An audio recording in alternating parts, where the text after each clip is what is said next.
It is a test from the Lord God in the end time. And this test is meant to see what is in your heart. If there is faith in the heart, you recognize that this is rubbish, this is garbage, and you'd want to separate yourself from it.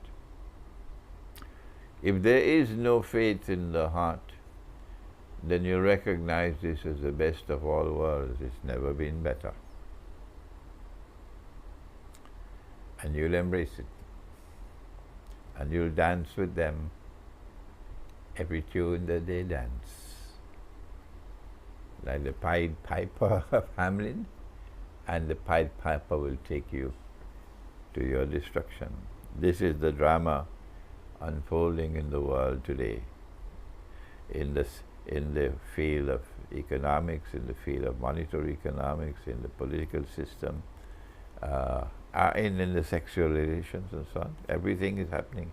It's a total corruption that's taking place. But the good news is, if you separate yourself from them, if you recognize that this is a ship that is sinking, if you recognize that no one can prevent this ship from sinking, if you recognize that this is divinely ordained, it's not happening by accident, if you recognize that if you remain on board that ship and it sinks, you're going into the hellfire. You're dancing your way all through the night until the dawn to the hellfire.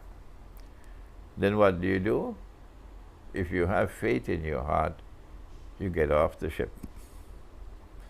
And after you have gotten off the ship, then if your wife and your children and your father and your mother and so on, they don't want to get off the ship, then you can keep on trying to get them to get off the ship. But if you stay on board the ship with them, you'll go down with them, and you deserve what you get, the fate that's coming for you, yes. But you have to stay with your family? You have to get off the ship if you have 2 rupees worth of intelligence. You don't mind my using the rupee, do you? No. Okay.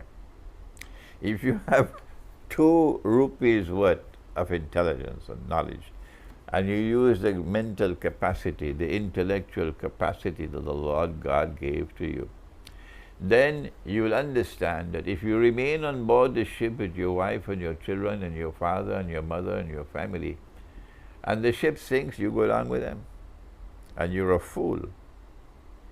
You will go to hellfire, and they're all going to the hellfire.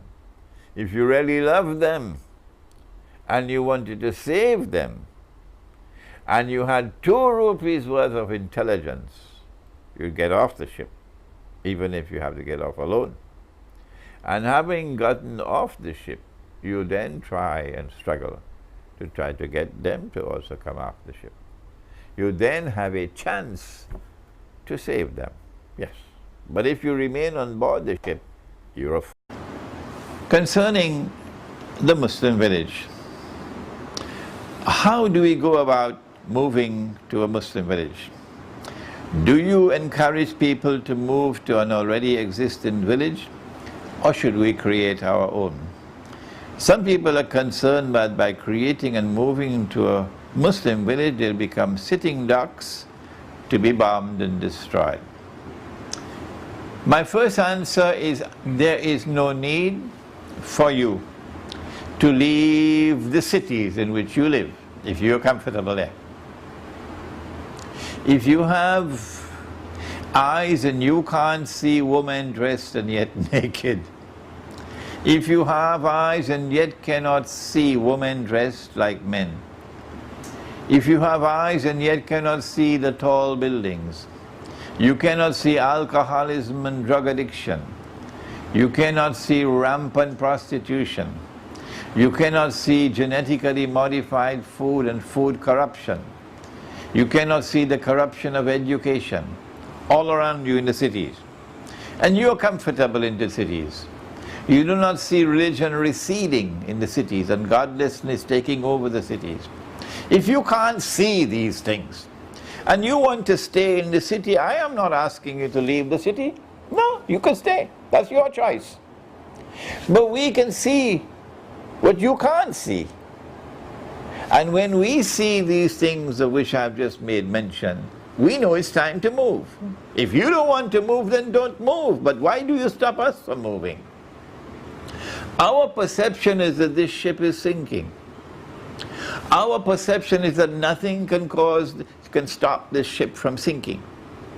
Our perception is if we are on board a ship that is sinking, and we cannot prevent it from sinking, then common sense, elementary common sense, is that we should get off the ship.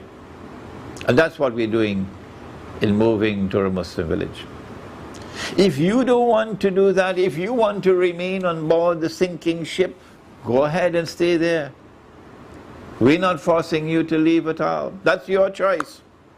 When the ship sinks, you will sink with it.